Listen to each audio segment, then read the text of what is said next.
We are at the UWM Panther Arena, and we have a special treat today. We're going to be speaking with Ricardo Vidal-Chavez. He is the head trainer, athletic trainer for the Milwaukee Wave, and Milwaukee Wave forward Alex Bradley. Thanks for speaking with us today. Thanks for having me. Ricardo, we were hoping you could tell us a little bit about your background. How did you wind up where you are today? It's kind of a long story. Born and raised in Mexico. The state of Veracruz is a little town, 45 minutes from the Gulf of Mexico. Finished my career there and decided that I needed a little bit of a change, so I moved here to Milwaukee 2010. Started my athletic training degree in 2013 at UW Milwaukee. Graduated in 2016. Worked a couple of jobs before landing here, women's soccer at UWM. I did a little bit of industrial therapy as well, and I landed on my dream job December of 2018, just when the season started for the team. Fantastic. Excellent. What do you think about Milwaukee? I love it. It's a great city. It's really nice. There's always things to do year round.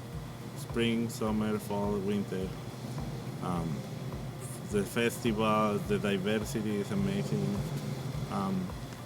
The skyline, breathtaking. It's just nice. Fantastic. This is a question for both of you.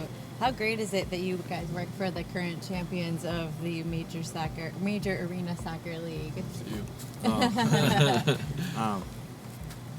At times it's unreal. It feels unreal. I mean, I grew up playing soccer. I'm passionate about soccer, and just having the opportunity to work with these guys who do an amazing job, and it's just fun.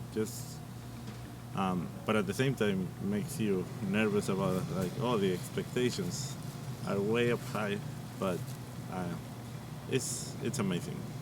Yeah, it's I felt very lucky when I originally was approached by the Milwaukee Wave, just because of the history of the team, the championships they've won and things, and it was only my second year in the league when we won the championship last year. So we're hoping to go again this year, but yeah, everyone's kind of got their eye on Milwaukee Wave, and we're kind of everyone's biggest game this year. So Yeah, that's been a tough season so great far. problem to have. Yeah. Excellent. Well, Ricardo, can you tell us a little bit about your athletic training philosophy? I like it to make a team effort. It's just not me and whatever I say. I want the guys to also get involved in this, have a plan, making a plan together, and having them trust me with what I am telling them to do and what not to do. And so their main focus is going to be getting back to the field where it's what we all want them to be. Okay. Great. Excellent. And how much of athletic training is physical versus mental? Oh. Depends on the player. Yeah. I think it's more of a 50-50. A lot of it is mental. A lot of it is, it could be what I'm doing wrong. Why is this guy is not getting better? Why my patient is not improving? Or those things that there is always protocols that we need to follow. But at the end of the day, we know that's the right thing to do. Sometimes we can wiggle a little bit, saying you can do these things versus completely having you stop.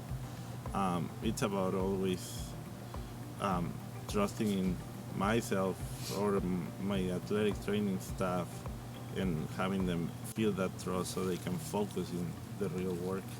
Are there techniques or do you have advice for amateur athletes that translate from what you do with the Wave every day to like a hobby athlete? Keep moving.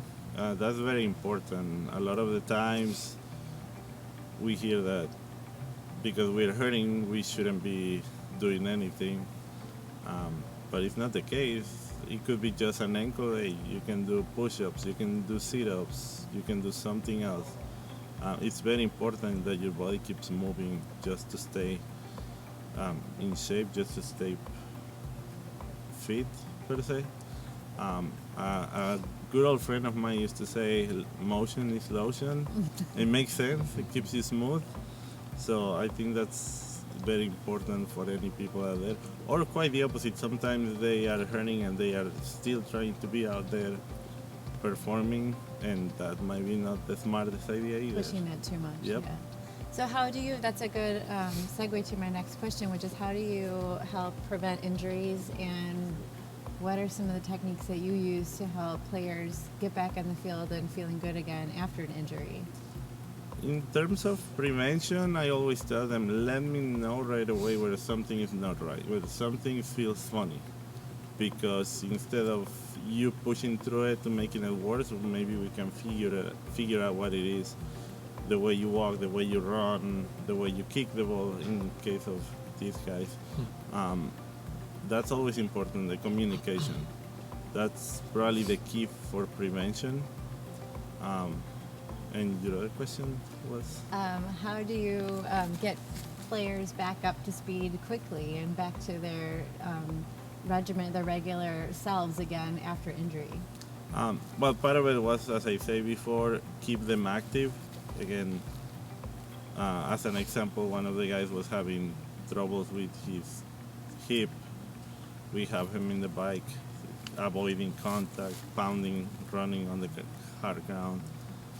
He was doing push-ups, arm strengthening, core, all those things. So that level of physical activity is still there, but yet we go day by day. How are you feeling today? Oh, I actually feel much better than expected. Okay, let's try this today.